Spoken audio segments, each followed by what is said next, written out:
CMR jewellery Dasara Diwali ధమాకా offer flat 50% వి on gold jewellery Andhra Telangana September 17 నుండి అక్టోబర్ 20 వరకు మాత్రమే.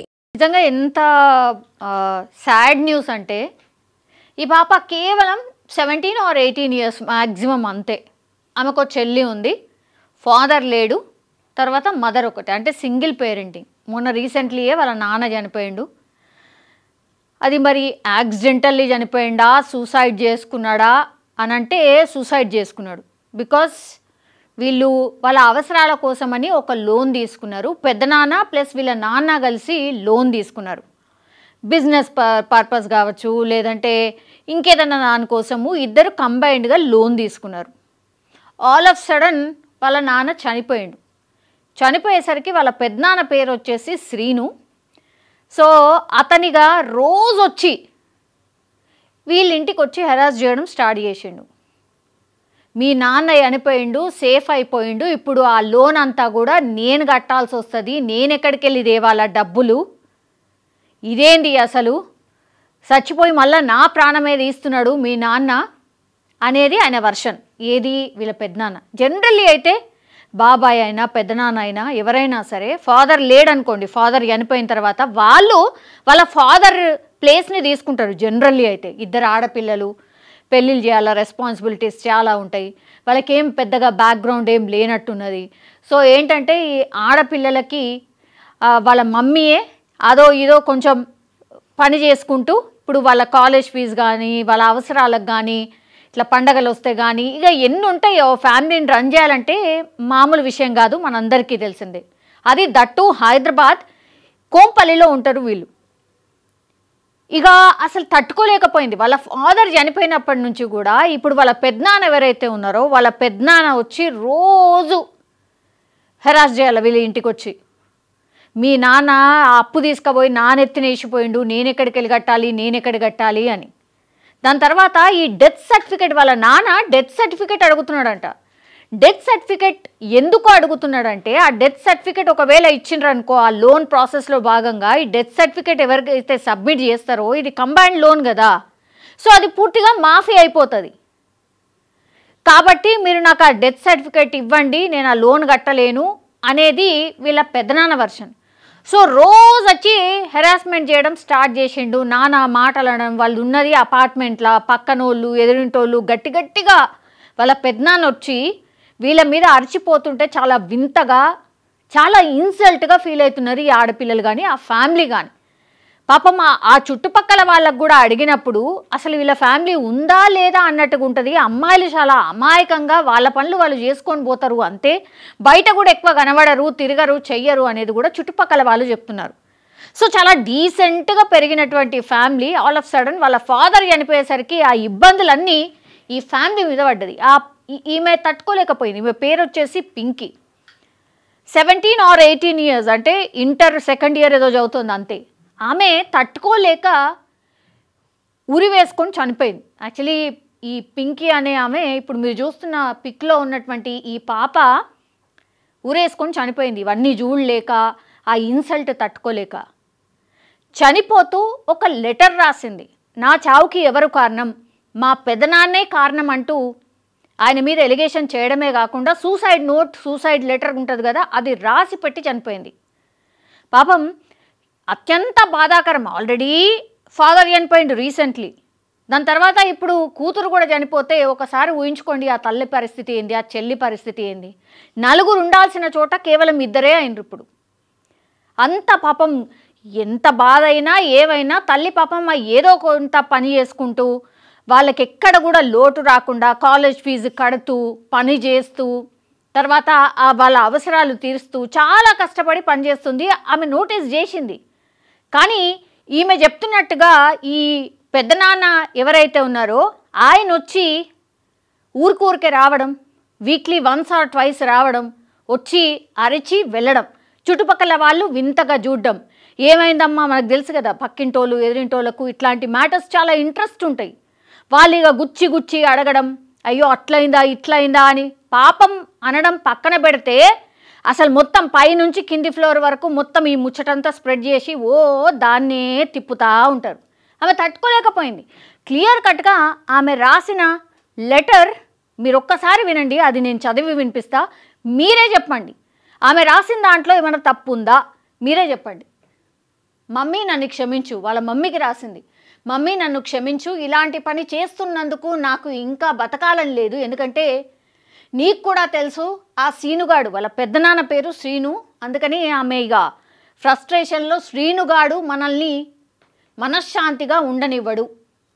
నేను చనిపోవడానికి కారణం ఆ శ్రీను వాళ్ళ అమ్మ నాన్న. అన్ని తప్పులు వాడే చేస్తాడు, కానీ మన పైన తోసేస్తాడు. వాడు వారానికి వచ్చి గొడవ చేస్తుంటే మన పరువు చాలా పోతుంది. వాడు ఈరోజు కూడా వచ్చాడు, మళ్ళీ ఏం గొడవ తెస్తాడో ఏమో, అందుకే ఈ నిర్ణయం తీసుకున్నా. అంటే ఆ రోజు సూసైడ్ చేసుకున్న, నిన్న దసరా రోజే సూసైడ్ చేసుకుంది.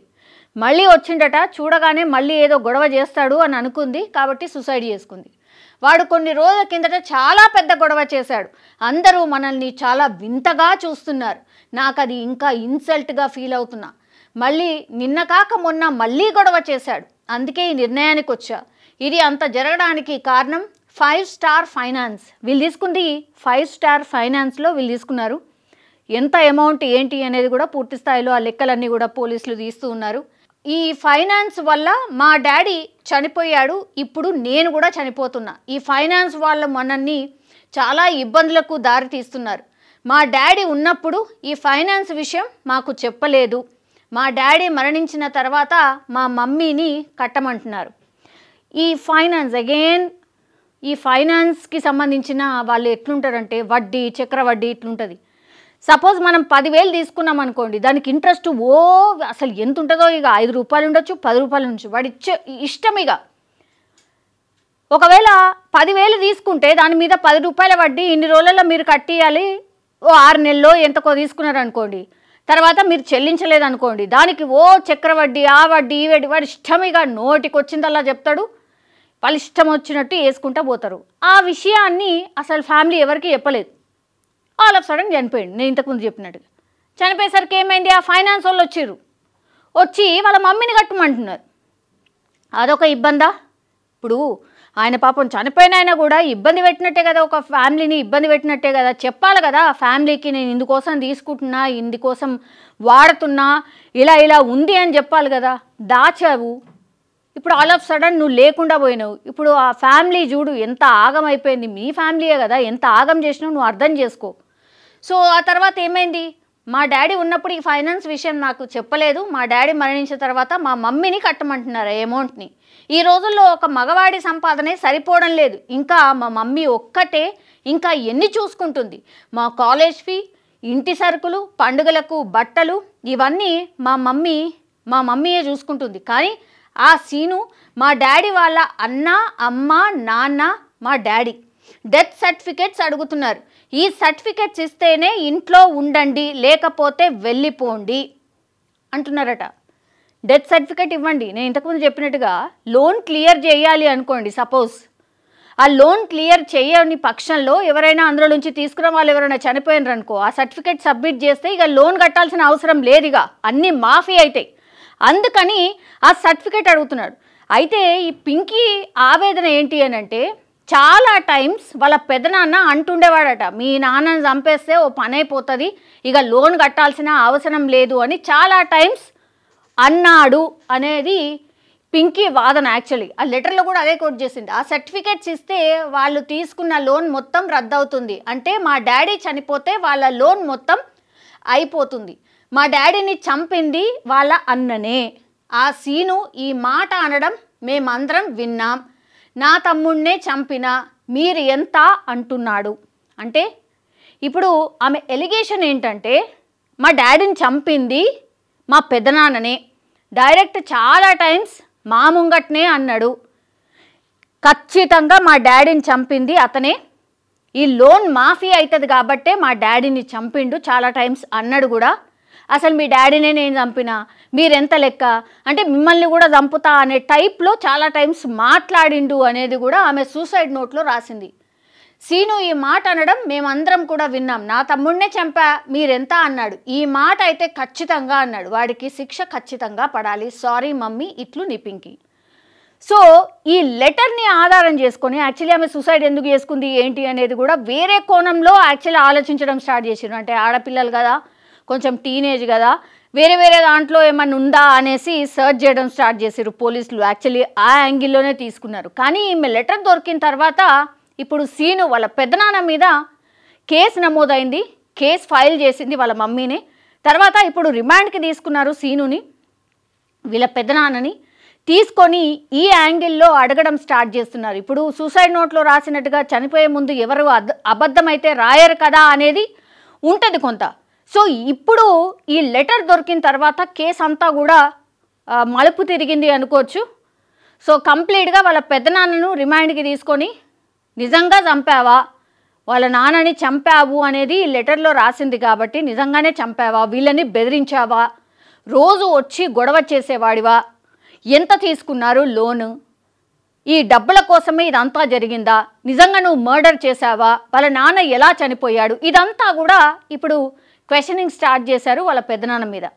ఈ కేసులో ఏం జరుగుతుందో ఏంటో తెలియదు కానీ ఫస్ట్ వాళ్ళ నాన్న ఇంట్లో వాళ్ళకి తెలియకుండా లోన్ తీసుకోవడం, ఈ ఫైనాన్స్ వాళ్ళ మీద ఆధారపడి పైసలు తీసుకుంటే ఇగో ఇట్లా ఫ్యామిలీస్ ఆగమైపోతాయి అనేదానికి ఉదాహరణ ఇది. ఇంకోటి అనుకోవచ్చు, నిజంగానే ఇప్పుడు ఈమె పాపం పింకీ టీనేజ్ పిల్లలు ఎట్లుంటున్నారు, రోజు వచ్చి వాళ్ళ పెదనాన్నని వాళ్ళ ఇంటి దగ్గర గట్టి గట్టిగా అరుస్తుంటే చుట్టుపక్కల వాళ్ళ సూటిపోటి మాటలు ఎవరైనా తట్టుకోగలుగుతారా, ఇజ్జత్ పోతుంది, ఇన్సల్ట్గా ఫీల్ అవుతున్నామని స్పష్టంగా చెప్తోంది. ఎస్, అట్లా అంటే ఆ దాంట్లోనే ఉంటారు పిల్లలు ఎవరైనా సరే.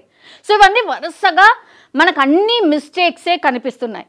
సో ఈ కేసులో ఏమవుతుంది ఏంటి తెలీదు. నిజంగానే వాళ్ళ పెద్దనాన్ననే మరి పైసల కోసం మర్డర్ చేశాడా, లేకపోతే కోపంలో లెటర్లో ఆ మాట రాసిందా అనడం వేరు, చేయడం వేరు. అయినా సరే మానసికంగానైతే వేధించాడు వాళ్ళ పెద్దనాన్న, ఇదైతే స్పష్టమవుతోంది. సో కేసులో ఏం జరుగుతుంది ఏంటి అనేది చూడాల్సిందే. బట్ ఈ కేసుని విన్న తర్వాత ఈ అమ్మాయి రాసినటువంటి సూసైడ్ లెటర్ మీద మీ అభిప్రాయం ఏంటి? కరెక్ట్గానే రాసిందా, ఇలా చనిపోవడం కరెక్టేనా, వీళ్ళకు న్యాయం ఎలా జరుగుతుంది? కామెంట్ రూపంలో తెలియజేయాల్సిందిగా కోరుతున్నాం. And for more videos, Please subscribe to iDream. Please subscribe to iDream. Please subscribe iDream. And please subscribe to iDream. For more videos, subscribe to iDream. please like, share and subscribe to the channel. Congratulations, iDream. Subscribe to iDream. Subscribe to iDream. So subscribe to iDream Media.